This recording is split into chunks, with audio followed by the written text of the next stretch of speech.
Hello दोस्तों, movie plus short में आपका स्वागत है। आज हम ब्रिंग हर बैक मूवी पर एक्सप्लेनेशन करेंगे। ये 2025 में रिलीज हुई थी। तो और देर न करते हुए चलिए सीधे वीडियो की ओर बढ़ते हैं।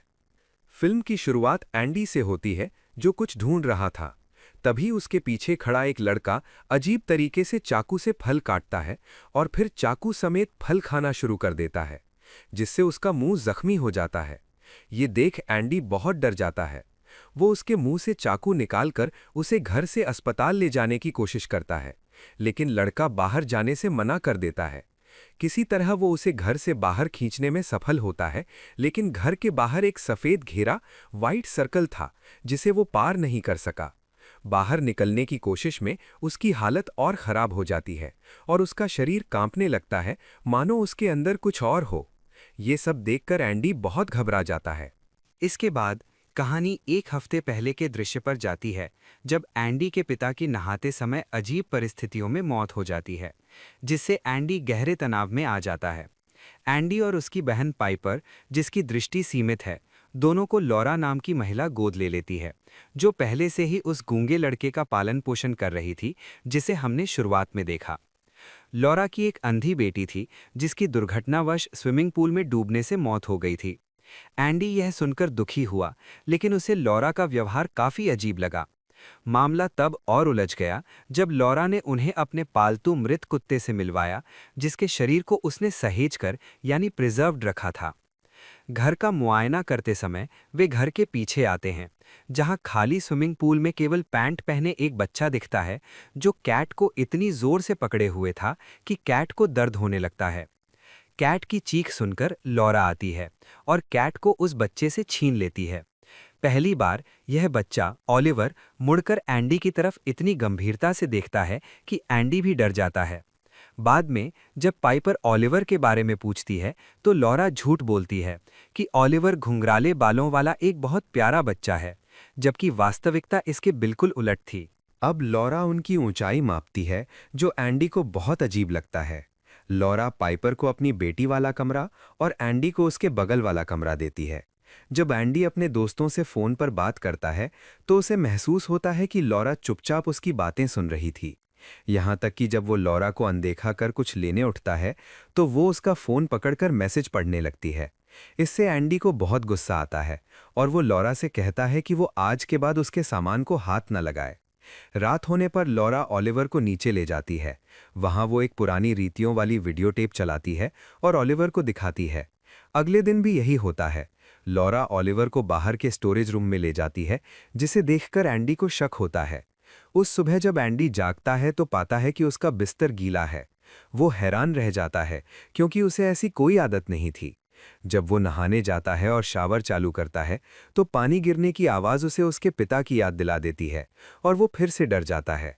कुछ दिनों बाद दिखाया जाता है कि एंडी और पाइपर के पिता का अंतिम संस्कार हुआ, लेकिन वे दोनों दुखी नहीं थे, क्योंकि उनके पिता उन्हें बहुत मारते थे। उनकी मौत के बाद वे खुद को सुरक्षित महसूस कर रहे थे। यहाँ लॉरा एंडी को अंतिम विदाई के रूप में पिता के माथे पर चूमने के लिए मजबूर करती है, लेकिन एंडी ऐसा नहीं करता। एंडी के जाने के बाद लॉरा उनके मृत पिता के कुछ बाल काट लेती है। अंतिम संस्कार से घर लौटते समय लॉरा देखती है कि वे दुखी हैं, तो वो कहती है, चलो घर चलकर पार्टी करते हैं। वो कहती है कि मौत के बाद शांति का जश्न मनाना जरूरी है, वरना दुख हमें खा जाएगा। लॉरा के कहे अनुसार वे उस रात पार्टी करते हैं, नाचते गाते हैं और काफी शराब पी लेते हैं। पाइपर सो जाती है। लॉरा और एंडी आपस में बातें करते हैं। लॉरा बताती है कि अपनी बेटी को खोने के बाद से उसकी मानसिक हालत खराब हो गई है और वो किसी के मुंह से मां सुनने के लिए तरस रही है। एंडी बताता है कि उसके पिता बचपन से उसे प्रताड़ित करते थे, इसलिए वो उनकी मौत पर दुखी नहीं बल्कि आज़ाद महसूस कर रहा है। बातचीत के बाद एंडी सो जाता है। तब लॉरा एक अजीब हरकत करती है।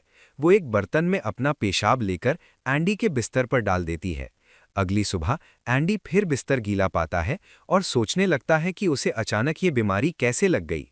जब वो अपने कपड़े धोने के लिए नीचे ले जाता है, तो लॉरा ऐसे नाटक करती है जैसे उसे कुछ पता ही ना हो। लॉरा और पाइपर उसका मजाक उड़ाते हैं, जिससे एंडी शर्मिंदा हो जाता है। एंडी नहाना चाहता था, लेकिन जब भी वो बाथरूम जाता उसे अपने मृत पिता के डरावने सपने आते। इसलिए वो बगीचे के नल पर नहाने लगता है। तभी वो खिड़की से ओलिवर को अपनी ओर देखते हुए पाता है। अचानक एंडी के सामने एक मक्खी आती है, जिसे ओलिवर हवा में ही हाथ से पकड़कर मार देता है। ये अजीब दृश्य देख एंडी समझ जाता है कि ओलिवर के साथ कुछ गड़बड़ है। वो ओलिवर को रसोई में ले जाता है। वहां ओलिवर अजीब तरीके से चाकू पकड़कर फल काटता है, जिससे उसके हाथ में चोट लग जाती है। एंडी जब अलमारी से कुछ और खाने का सामान निकाल रहा होता है, तभी ओलिवर चाकू समेत फल खाने लगता है, जिससे उसका मुंह जख्मी हो जाता है। ये बिल्कुल वही दृश्य था जो फिल्म की शुरुआत में दिखाया गया था।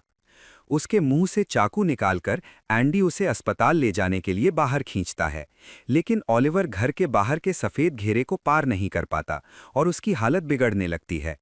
तभी लोरा आती है और एंडी को धक्का देकर कहती है, तुमने उसे बाहर निकालकर बहुत बड़ी गलती की है। लोरा उसे बेसमेंट में ले जाती है और एक वीडियो चलाकर उस पर कोई अनुष्ठान करने लगती है। एंडी खून से सना चाकू देख और भी डर जाता है।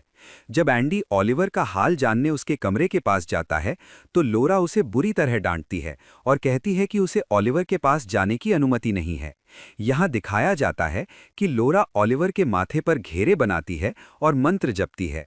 वो उस पर काला जादू कर रही थी। रात को लोरा एंडी के पिता के कटे हुए बालों से ओलिवर का मुंह दबाती है। दूसरी ओर एंडी अपना डर भगाने के लिए शावर के नीचे खड़ा होता है, लेकिन पानी की आवाज़ से उसे पिता की मौत याद आती है और वो बेहोश होकर गिर जाता है। जब उसकी आंख खुलती है तो वो खुद को अस्पताल में पाता है। डॉक्टर उसकी हालत देख उसे नींद का इंजेक्शन दे देते हैं। जब उसे होश आता है तो लॉरा उससे मिलने आती है और उसे एक परफ्यूम देती है, ये कहकर कि इससे उसे ताजगी मिलेगी। एंडी लॉरा से वादा लेता है कि वो पाइपर को कभी बारिश में बाहर नहीं ले जाएगी, क्योंकि उसे डरावने सपने आते थे कि अगर पाइपर बारिश में गई तो वो मर जाएगी। घर लौटने के बाद लॉरा जानबूझकर एंडी की बात अनसुनी कर पाइपर को बारिश में ले जाती है। वे बारिश में खेलते हैं और लॉरा को पाइपर में अपनी बेटी की झलक दिखती है। वो उसे अपनी बेटी के कपड़े पहनाती है और पूछती है, क्या तुम हमेशा मेरे साथ रहना चाहती हो? क्या तुम मुझे माँ कहोगी? देखो, 3 महीने में एंडी 18 साल का हो जाएगा और कानूनी रूप से तुम्हारी जिम्मेदारी ले सकता है, लेकिन मैं चाहती हूं कि यह फैसला तुम्हारा हो। पाइपर प्यार से एंडी का नाम लेती है, जिसे सुनकर लॉरा का चेहरा गुस्से से बिगड़ जाता है, लेकिन वो पाइपर से मीठी बातें ही करती है। इसके बाद लॉरा उसे एक अजीब कमरे में ले जाती है और फ्रीजर खोलकर उसे चीज़ें छूने को कहती है। हकीकत में उस फ्रीजर में लॉरा की अपनी बेटी की लाश संरक्षित यानी प्रिजर्व्ड रखी थी। कुछ दिनों बाद एंडी पूरी तरह ठीक होकर घर लौटता है। वो पाइपर के जूते कीचड़ में सने देखता है और समझ जाता है कि लोरा ने उसकी बात नहीं मानी। उसे लोरा पर शक होने लगता है। रात में लोरा फिर से ओलिवर पर काला जादू शुरू करती है। वो उसके माथे पर घेरा बनाकर मंत्र पढ़ती है और एक वीडियो चलाती है। इससे ओलिवर की आंखें लाल हो जाती हैं, जैसे उसके अंदर कोई शैतान आ गया हो। इसके बाद लोरा वही परफ्यूम लगाती है जो उसने एंडी को दिया था। वो पाइपर के कमरे में जाकर उसकी आंख पर जोर से मुक्का मारती है और भाग जाती है। सुबह एंडी जब पाइपर की सूजी हुई आंख देखता है तो पूछता है कि ये किसने किया। पाइपर, जो देख नहीं सकती थी, कहती है, एंडी, तुमने मेरे साथ ये किया, क्योंकि उसे वही परफ्यूम की महक आ रही थी जो एंडी लगाता था। मासूम पाइपर नहीं जानती थी कि ये लोरा की चाल थी, ताकि पाइपर एंडी के बजाय लोरा के साथ रहने के लिए तैयार हो जाए। लोरा आग में घी डालते हुए पाइपर से कहती है, एंडी बिल्कुल अपने पिता जैसा क्रूर बनता जा रहा है, अब तुम्हें उसके साथ नहीं जाना चाहिए। एंडी ये सब सुनकर दंग रह जाता है। तभी एंडी की नज़र खिड़की के बाहर जाती है, जहां ओलिवर नहा रहा था। उसके सिर पर कुछ अजीब उभर रहा था।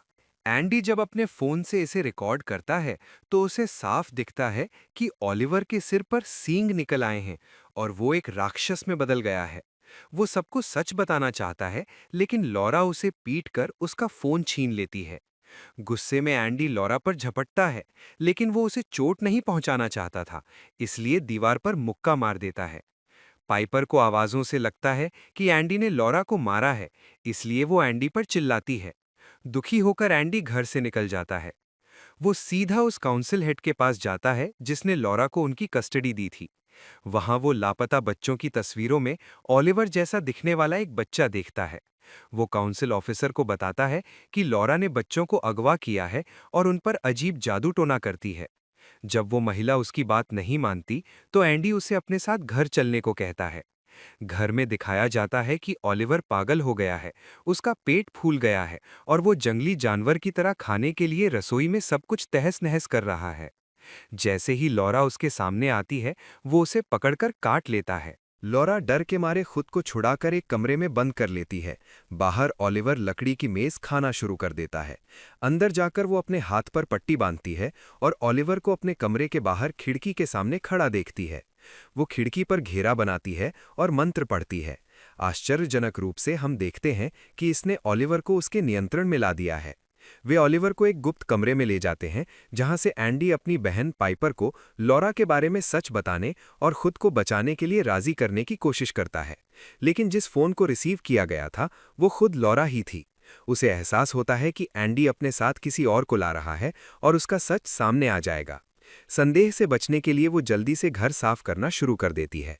वो ओलिवर द्वारा फैलाई गई सारी गंदगी को जल्दी से साफ करती है और घर को सामान्य स्थिति में ले आती है। जब एंडी और वो महिला पहुंचते हैं, तो लॉरा खुद को इस तरह पेश करती है जैसे वो अभी नहा कर निकली हो। वो महिला लॉरा से बात करने लगती है, जबकि एंडी नीचे स्टोर रूम में जाता है, जहां वो जो देखता है उसे देखकर दंग रह जाता है। ओलिवर एक बच्चे का शव खा रहा था। एंडी इतनी जोर से चिल्लाता है कि वो महिला भी तेजी से उसकी ओर दौड़ती है। निचली मंजिल से लॉरा उसे रोकने की कोशिश करती है और कहती है, वहां जरूर कोई छोटी दुर्घटना हुई होगी, मैं देख लूंगी। इस रोकटोक से वो महिला और भी संदिग्ध हो जाती है और वो वहां जाकर अपनी आंखों से सब कुछ देखती है। अब वो एंडी की बात पर विश्वास करती है और भागकर पुलिस को फोन करना चाहती है। लेकिन एंडी और वो महिला घर से बाहर निकल पाते, उससे पहले ही लॉरा अपनी कार से पीछे से आती है और उन दोनों को जोरदार टक्कर मारती है। वो दुष्ट महिला तुरंत मर जाती है, लेकिन एंडी बच जाता है, हालांकि वो गंभीर रूप से घायल हो जाता है। ये देखकर लॉरा घबराती नहीं है, बल्कि वो एंडी का मुंह पकड़कर उसे पास के पानी में फेंक देती है।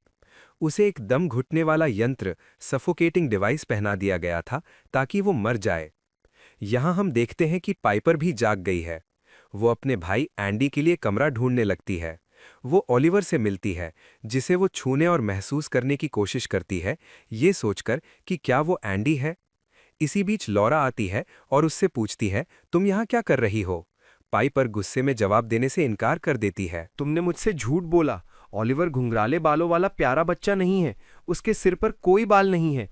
उसका चेहरा मुझे अजीब लग रहा है। बताओ, मेरा भाई एंडी कहाँ है?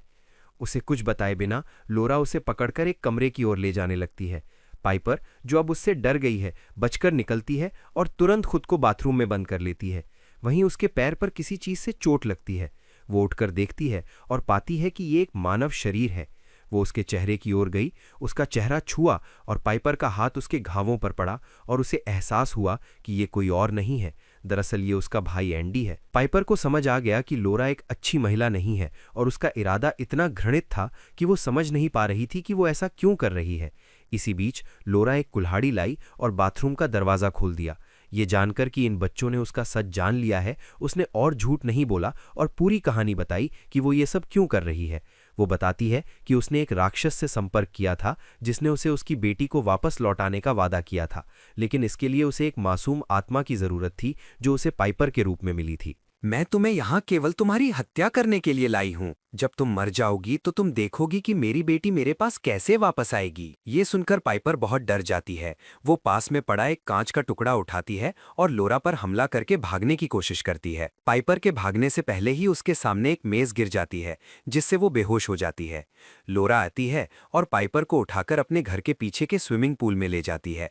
बारिश के कारण वो पानी से भर गया था। वो पाइपर को पानी में डुबो देती है और उसे मरने के लिए छोड़ देती है। पाइपर को होश आता है और वो खुद को बचाने के लिए संघर्ष करती है। वो लॉरा से अपनी जान की भीख मांगती है, लेकिन लॉरा उसे मारने पर तुली हुई है।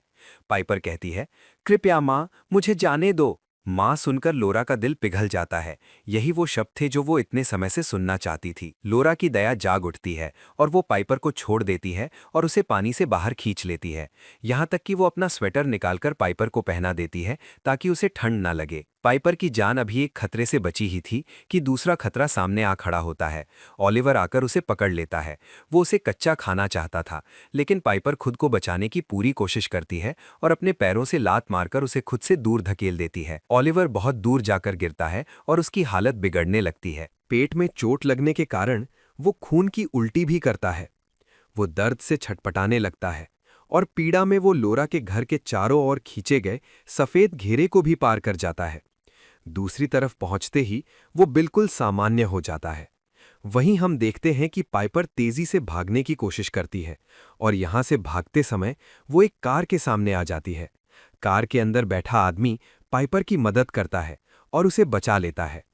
बाद में हम देखते हैं कि पुलिस भी वहां आती है, जो ऑलिवर को बचा लेती है। फिल्म के पोस्ट क्रेडिट दृश्य में हमें दिखाया गया है कि लोरा अब अपनी बेटी के साथ स्विमिंग पूल में डूब गई थी। उसने अपनी बेटी के साथ आत्महत्या करने का फैसला किया था, क्योंकि उसे एहसास हो गया था कि वो अपनी मृत बेटी को कभी जीवित नहीं कर पाएगी। और ये सब दिखाते हुए फिल्म यहीं समाप्त हो जाती है। वीडियो पसंद आया हो तो लाइक कर देना, चैनल पर नए हो तो सब्सक्राइब कर लेना। तो मैं आपसे अगले वीडियो में मिलूंगा। तब तक के लिए ख्याल रखना।